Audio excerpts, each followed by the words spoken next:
तो साथियों नमस्कार और स्वागत है आप सभी का हमारे YouTube चैनल स्टडी सर्किल पे। और इस वीडियो में हम बात करने जा रहे हैं MPPSC 2024 प्रीलिम्स एग्ज़ाम जो कि 23 जून 2024 को कंडक्ट होने जा रहे हैं। उसके लिए मॉडल क्वेश्चन पेपर सेट, और इस मॉडल क्वेश्चन पेपर सेट में हमने भारतीय संविधान और राज्य व्यवस्था पर आधारित प्रश्नों को समावेशित किया है। और आप अगर तैयारी कर रहे हैं तो आप ज़रूर इसे देखें। तो देखें, जो हमारा पहला प्रश्न है वो कुछ इस तरह है कि निम्नलिखित कथनों पर विचार कीजिए। 3 कथन दिए गए हैं। पहला कथन है कि पहली लोकसभा में विपक्ष में सबसे बड़ा राजनीतिक दल स्वतंत्र पार्टी था। और कथन दूसरा है कि लोकसभा में नेता प्रतिपक्ष को सर्वप्रथम 1969 में मान्यता दी गई थी। और इसमें तीसरा विकल्प है, कथन है कि लोकसभा में यदि किसी दल के न्यूनतम 75 सदस्य न हो तो उसके नेता को नेता प्रतिपक्ष के रूप में मान्यता नहीं मिल सकती है। बताना है कि इन कथनों में से कौन सा या से सही है या सही है।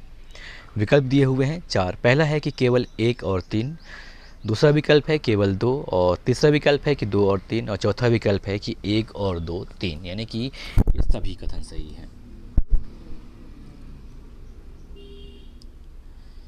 तो यहाँ पे जो सही विकल्प वो बी हो जाएगा कि केवल 2, जो केवल 2 कथन है ये सही है कि लोकसभा में नेता प्रतिपक्ष को सबसे पहले सन 1969 में मान्यता प्रदान की गई थी।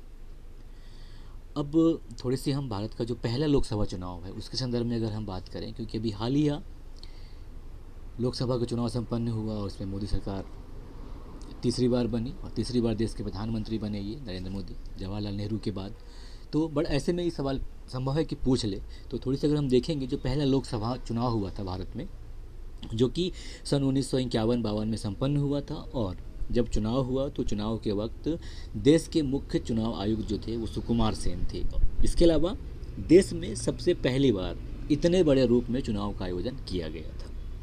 और पहला आम चुनाव की अगर हम बात करें तो यह 25 अक्टूबर 1951 से 21 फरवरी 1952 तक 68 चरणों में संपन्न हुआ था, जो कि बहुत बड़ी बात है।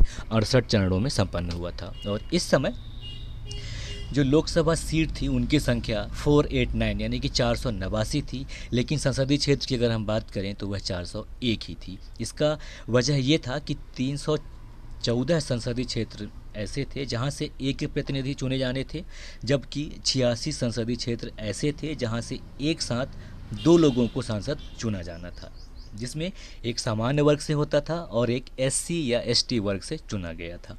इसके अलावा नॉर्थ बंगाल का एक संसदीय क्षेत्र से 3 सांसद चुने गए थे, और ये व्यवस्था थी सन 1962 के चुनाव में खत्म हुई थी। इसके अलावा पहले आम चुनाव में कुल 1874 उम्मीदवारों ने अपना दमखम दिखाया था, जिसमें जवाहरलाल नेहरू ने कांग्रेस और श्रीपाद अमृत डांगे ने कम्युनिस्ट पार्टी ऑफ इंडिया और श्यामा प्रसाद मुखर्जी ने भारतीय जनसंघ का नेतृत्व किया था।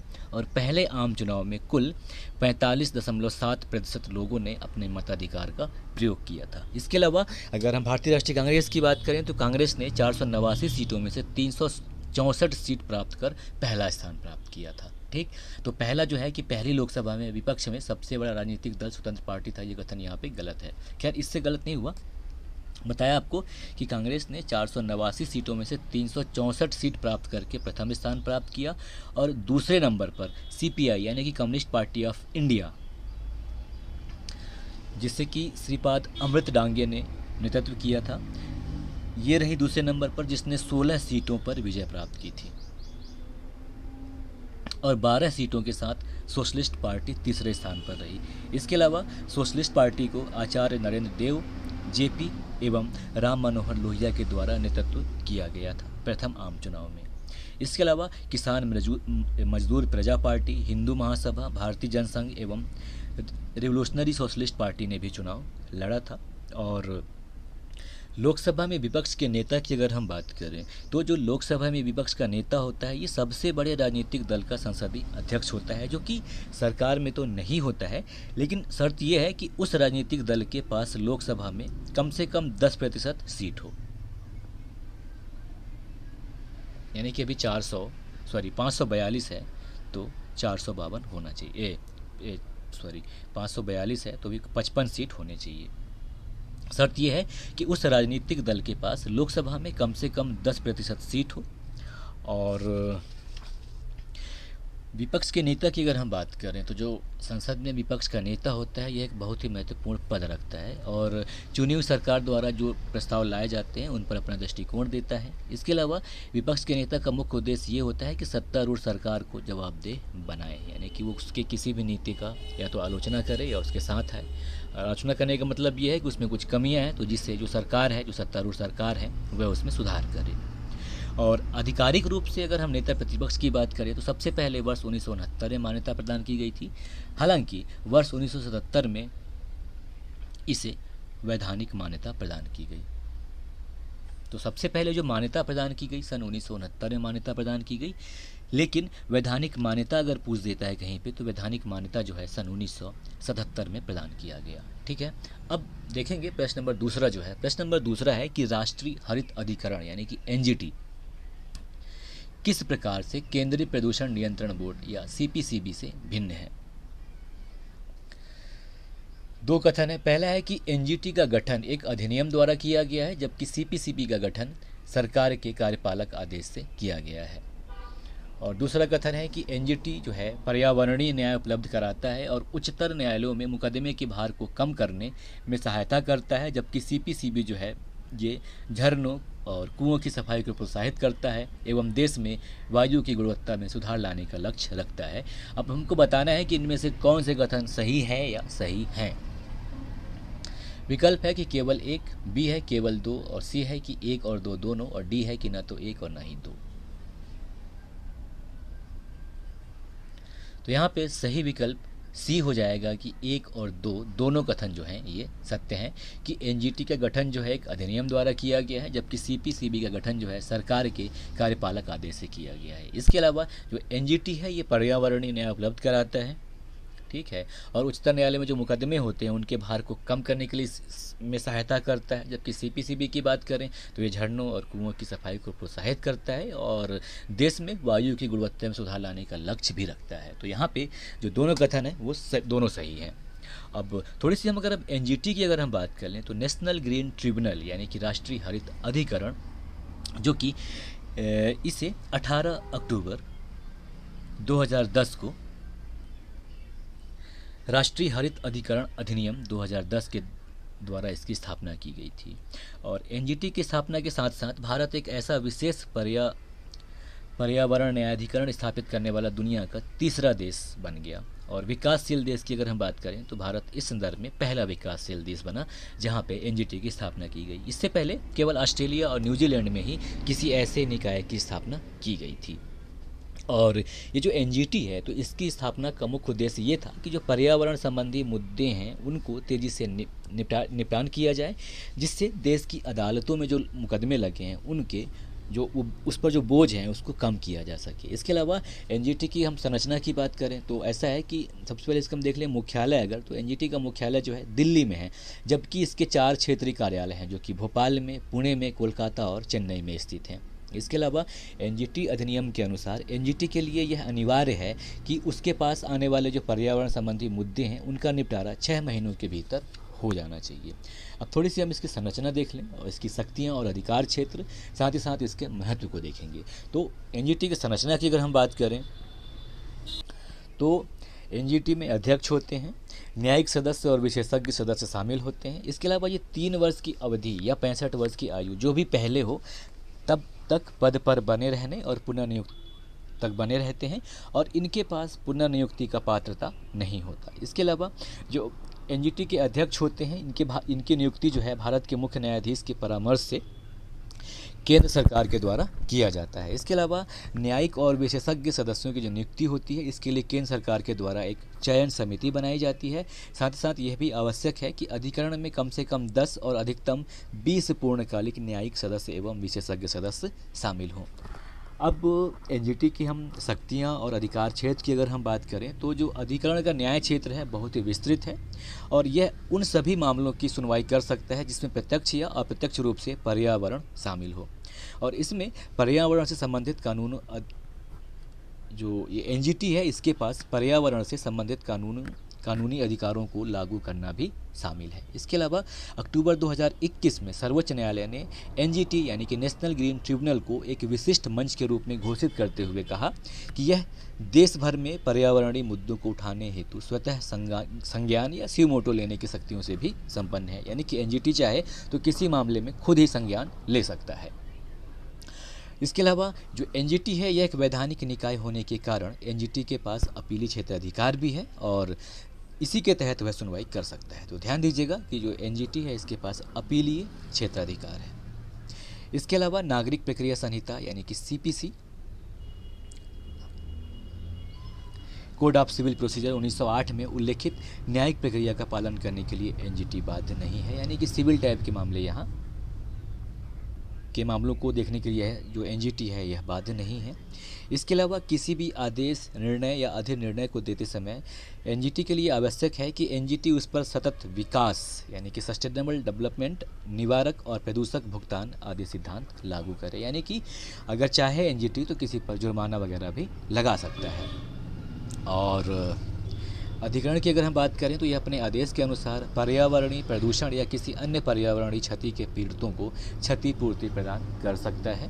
साथ ही साथ जो क्षतिग्रस्त संपत्ति हैं उनकी बहाली या उनके पुनर्निर्माण के आदेश भी दे सकता है।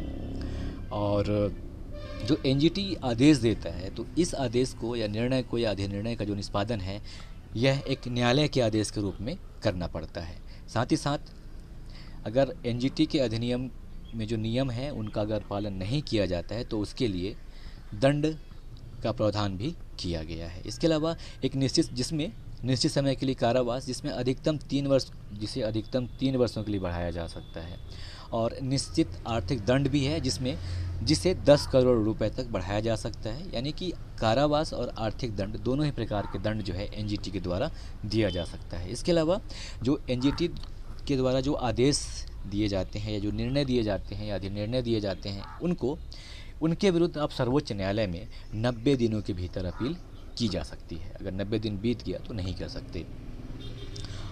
और अब थोड़ी सी और देख लें कि जो एनजीटी है ये किस प्रकार के पर्यावरण से संबंधित नागरिक मामलों को सुनवाई कर सकता है। तो इसमें शामिल है जल प्रदूषण निवारण और नियंत्रण अधिनियम 1974, इसके अलावा जल प्रदूषण निवारण और नियंत्रण उपकर अधिनियम 1977 और वन संरक्षण अधिनियम 1980, वायु प्रदूषण निवारण और नियंत्रण अधिनियम 1981, पर्यावरण संरक्षण अधिनियम 1986 और जैव विविधता अधिनियम, इन सब के तहत भी एनजीटी जो है सुनवाई कर सकता है। इसके अलावा ये जो कानून है इसके तहत सरकार अगर कोई भी निर्णय लेता है तो उस निर्णय के खिलाफ भी हम या आप कोई भी एनजीटी के पास जा सकता है अपना पक्ष लेकर। और एनजीटी की अगर हम बात करें कि इसका देश में महत्व क्या है तो एनजीटी का महत्व इस प्रकार से है कि एनजीटी जो है इसने पर्यावरण के क्षेत्र में न्याय के लिए एक वैकल्पिक विवाद समाधान तंत्र यानी कि अल्टरनेटिव डिस्प्यूट रिजोल्यूशन मैकेनिज्म को स्थापित करके एक नई दिशा को प्रदान किया है। इसके अलावा इसके आ जाने से उच्च न्यायालयों में पर्यावरण संबंधी जो मामले हैं उनके भारों में कमी आई है। साथ ही साथ पर्यावरणीय संबंधी मुद्दों को सुलझाने के लिए एनजीटी जो है एक अनौपचारिक, मितव्ययी एवं तेज़ी से काम करने वाला तंत्र है। और इसके अलावा यह पर्यावरण को नुकसान पहुंचाने वाली गतिविधियों को रोकने में महत्वपूर्ण भूमिका निभाता है। और इसका जो एनजीटी का सबसे बड़ा महत्व ये है कि एनजीटी का जो कोई भी सदस्य होता है वो पुनर्नियुक्ति के योग्य नहीं होता है। तो उनके द्वारा जो भी फैसला देता है तो किसी भी भय से वो भयभीत नहीं होते, मतलब उनको फैसला जो देना होता है वो निष्पक्ष रूप से करते हैं, है ना। अब थोड़ी सी हम केंद्रीय प्रदूषण नियंत्रण बोर्ड की भी अगर हम लगे हाथ बात कर लें तो ये जो केंद्रीय प्रदूषण नियंत्रण बोर्ड है यह एक जो इसका गठन है सांविधिक संगठन के रूप में जल प्रदूषण निवारण एवं नियंत्रण अधिनियम 1974 के तहत सितंबर 1974 को किया गया था। इसके अलावा इसके बाद क्या हुआ कि केंद्रीय प्रदूषण नियंत्रण बोर्ड को वायु प्रदूषण निवारण एवं नियंत्रण अधिनियम 1981 के तहत शक्तियाँ और कार्य सौंपे गए। देखिए इसकी स्थापना हुई सन 1974 में जल प्रदूषण निवारण एवं नियंत्रण अधिनियम 1974 के तहत केंद्रीय प्रदूषण नियंत्रण बोर्ड का स्थापित किया गया, जबकि इसको जो शक्ति प्रदान किया गया वो वायु प्रदूषण निवारण एवं नियंत्रण अधिनियम 1981 के तहत प्रदान किया गया। इसके अलावा ये जो केंद्रीय प्रदूषण नियंत्रण बोर्ड है, यह पर्यावरण सुरक्षा अधिनियम 1986 के प्रावधानों के अंतर्गत पर्यावरण एवं वन मंत्रालय को तकनीकी सेवाएं उपलब्ध कराता है। और केंद्रीय प्रदूषण नियंत्रण बोर्ड के प्रमुख कार्यों को अगर हम देखें तो यह जल प्रदूषण निवारण एवं नियंत्रण अधिनियम। हाँ, अगर हम जैसे केंद्रीय प्रदूषण नियंत्रण बोर्ड के प्रमुख कार्यों को देखेंगे तो जल प्रदूषण निवारण एवं नियंत्रण अधिनियम 1974 एवं वायु प्रदूषण निवारक एवं नियंत्रण अधिनियम 1981 के तहत वर्णित किया गया है। यानी कि यह क्या क्या काम करेगा, इन दो अधिनियमों के तहत इसके बारे में बताया गया है। और अब कार्य देख लें इसका, तो ये जो केंद्रीय प्रदूषण नियंत्रण बोर्ड है, यह जल एवं वायु प्रदूषण के नियंत्रण तथा निवारण और वायु गुणवत्ता में सुधार से संबंधित किसी भी मामले पर केंद्र सरकार को सलाह देने का कार्य करता है। इसके अलावा राज्य बोर्डों की गतिविधियों के बीच समन्वय स्थापित करना और उनके बीच मतभेदों को सुलझाने का कार्य जो है केंद्रीय प्रदूषण नियंत्रण बोर्ड का ही है। साथ ही साथ जल एवं वायु प्रदूषण के निवारण, नियंत्रण और इसमें कमी हेतु एक राष्ट्रव्यापी इसके अलावा जो केंद्रीय प्रदूषण नियंत्रण बोर्ड है, यह जल एवं वायु प्रदूषण के निवारण, नियंत्रण और इसमें कमी हेतु एक राष्ट्रव्यापी कार्यक्रम के लिए योजना बनाता है और उसका संचालन करने का काम भी करता है। इसके अलावा यह जल और वायु प्रदूषण के निवारण, नियंत्रण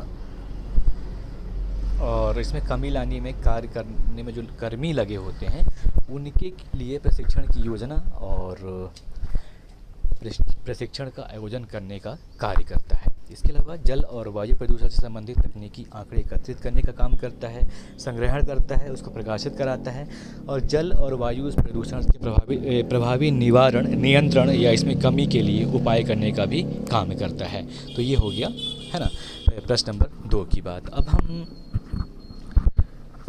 यहाँ पे जो विकल्प है कि राष्ट्रीय हरित अधिकरण किस प्रकार से केंद्रीय प्रदूषण नियंत्रण बोर्ड से भिन्न है, तो यहाँ पे जो सही विकल्प है वो 2 है कि दोनों जो है इस प्रकार से भिन्न है। ठीक है, अब प्रश्न नंबर 3 देखेंगे। तो प्रश्न नंबर 3 है कि निम्नलिखित कथनों पर विचार कीजिए।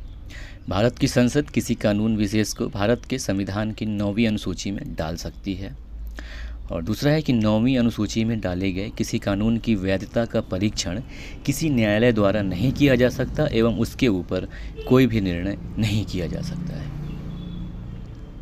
बताना है कि इन दोनों कथनों में से कौन सा या कौन से कथन सही है या हैं। केवल 1, केवल 2, 1 और 2 दोनों, और डी कि न तो 1 और न ही 2।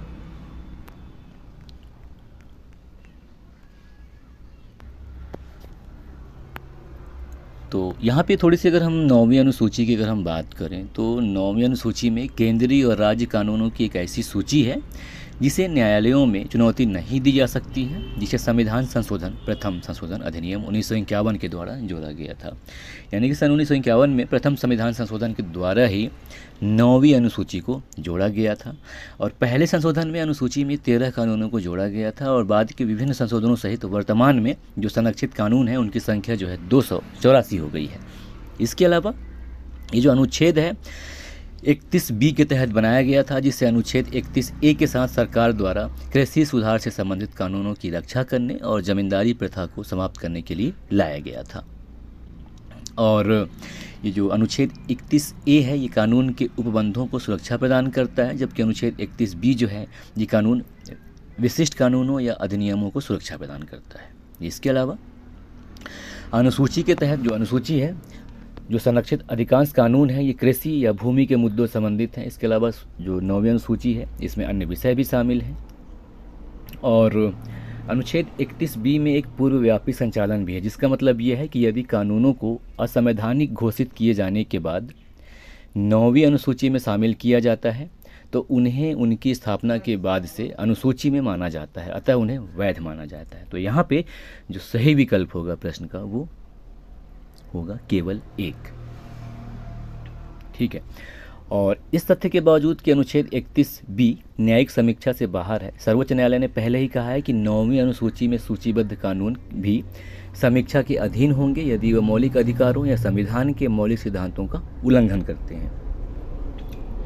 और सवाल आता है कि क्या 9वीं अनुसूची के कानून जो हैं न्यायिक जांच से पूरी तरह मुक्त हैं। तो केशवानंद भारती बनाम केरल राज्य जो कि 1973 में हुआ था, इसमें सर्वोच्च न्यायालय ने गोलकनाथ मामले में निर्णय को बरकरार रखा तथा भारतीय संविधान की मूल संरचना की एक नई अवधारणा को पेश किया। यानी कि जो केशवानंद भारती है उससे भारतीय संविधान की मूल संरचना का कॉन्सेप्ट उभर के आया। इसके अलावा इसी केस में सुप्रीम कोर्ट ने कहा कि संविधान के सभी प्रावधानों में संशोधन किया जा सकता है, लेकिन यह उन संशोधनों को संविधान के बुनियादी ढांचे से ही हटा देगा जिसमें मौलिक अधिकार शामिल हैं, न्यायालय द्वारा खारिज किए जाने योग्य है, इसमें कहा गया था। इसके अलावा जो वामन राव बनाम भारत संघ जो प्रकरण था सन 1981 में, तो इस महत्वपूर्ण निर्णय में सर्वोच्च न्यायालय ने फैसला सुनाया कि वो संशोधन जो 24 अप्रैल 1973 यानी कि जिस पर केशवानंद भारती मामले में निर्णय दिया गया था से पहले संविधान में किए गए थे वैध और संवैधानिक हैं। यानी कि सन 1973 से पहले 9वीं अनुसूची में जो भी संशोधन किए गए थे वो वैध और संवैधानिक हैं, लेकिन जो निर्दिष्ट तिथि के बाद बनाए गए थे यानी कि 24 अप्रैल 1973 के बाद जो बनाए गए थे उनको संवैधानिकता के आधार पर चुनौती दी जा सकती है। इसके अलावा दूसरा केस IR कोल्हो बनाम तमिलनाडु राज्य 2007 में ये माना गया था कि 24 अप्रैल 1973 के बाद लागू होने पर अनुच्छेद 14, 19 और 21 के तहत हर कानून का परीक्षण किया जाना चाहिए। इसके अलावा अतिरिक्त न्यायालय ने अपने पिछले निर्णयों को बरकरार रखा और घोषित किया कि किसी भी अधिनियम को चुनौती दी जा सकती है तथा यदि यह संविधान की मूल संरचना के अनुरूप नहीं है तो न्यायपालिका द्वारा जांच के लिए खुला हुआ है। इसके अलावा यह भी कहा गया कि यदि 9वीं अनुसूची के तहत किसी कानून की संवैधानिक वैधता को पहले बरकरार रखा गया है तो भविष्य में इसे फिर से चुनौती नहीं दी जा सकती है।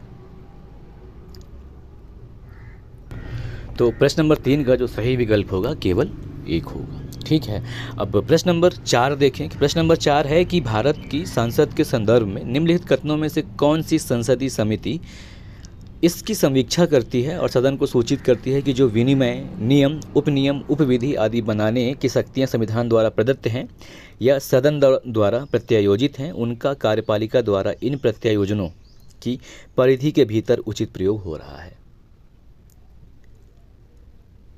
इसे कौन बताता है? सरकारी आश्वासनों संबंधी समिति बताता है या अधीनस्थ विधान संबंधी समिति बताता है या नियम समिति बताता है या कार्य सलाहकार समिति बताता है? तो यहाँ पे सही विकल्प बी हो जाएगा कि अधीनस्थ विधान संबंधी समिति जो होता है वो यह इसकी समीक्षा करती है।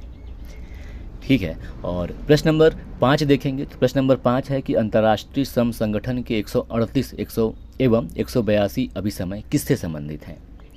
बाल श्रम से, कृषि के तरीकों का वैश्विक जलवायु परिवर्तन से अनुकूलन से संबंधित है, या खाद्य कीमतों एवं खाद्य सुरक्षा का विनियमन से संबंधित है, या कार्यस्थल पर लिंग समानता से संबंधित है?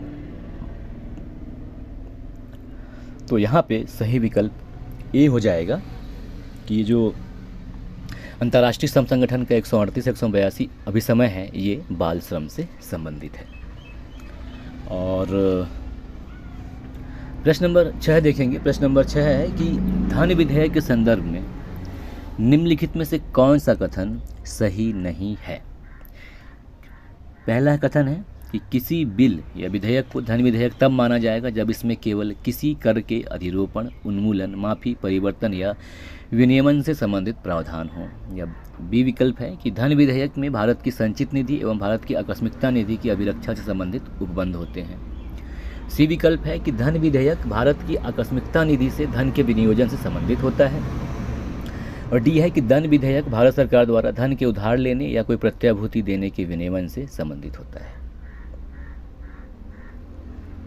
तो बताना है कि इनमें से कौन सा कथन धन विधेयक के संदर्भ में सही नहीं है।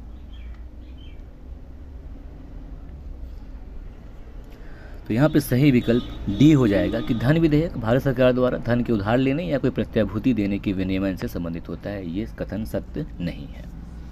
ठीक है, अब प्रश्न नंबर 7 देखेंगे। प्रश्न नंबर 7 है कि भारतीय शासन अधिनियम 1935 के द्वारा स्थापित संघ में अवशिष्ट शक्तियाँ किसे प्रदान की गई थी? संघीय विधानमंडल को, गवर्नर जनरल को, प्रांतीय विधानमंडल को या प्रांतीय राज्यपालों को? तो सही विकल्प यहाँ पे बी हो जाएगा कि भारत शासन अधिनियम 1935 के द्वारा जो संघ स्थापित किया गया था उसमें अवशिष्ट शक्तियाँ जो हैं ये गवर्नर जनरल को प्रदान की गई थी। और प्रश्न नंबर 8 देखेंगे। तो प्रश्न नंबर 8 है कि विधानसभा का या की अध्यक्ष यदि विधानसभा का या की सदस्य नहीं रहता या रहती है तो अपना पद रिक्त कर देगा या कर देगी। दूसरा कथन है कि जब कभी विधानसभा का विघटन किया जाता है तो अध्यक्ष अपने पद को तुरंत रिक्त कर देगा या देगी। बताना है कि इनमें से कौन से कथन सही है। केवल एक, केवल दो, एक और दो दोनों, या फिर ना तो एक और ना ही दो। तो यहाँ पे सही विकल्प ए होगा कि केवल एक।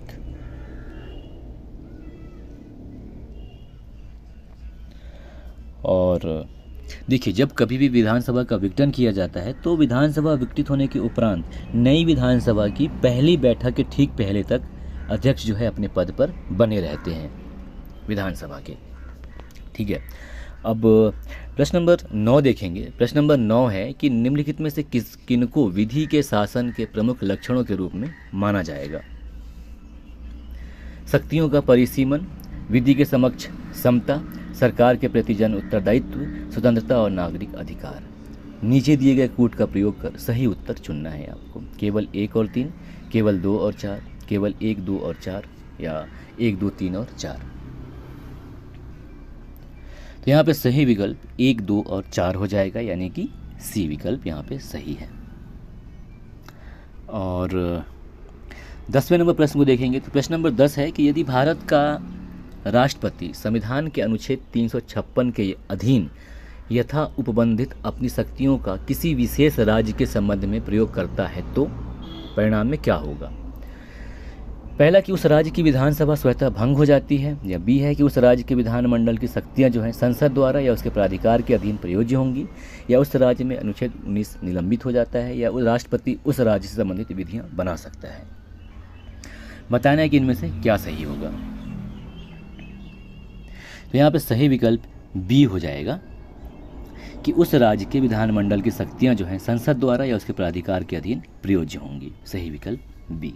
तो ये था साथियों वीडियो एक MPPSC 2024 के लिए मॉडल क्वेश्चन पेपर सेट। बाकी अगले वीडियो में, तब तक के लिए नमस्कार, जय हिंद, जय भारत, और उम्मीद करता हूँ आप अच्छे से तैयारी कर रहे होंगे।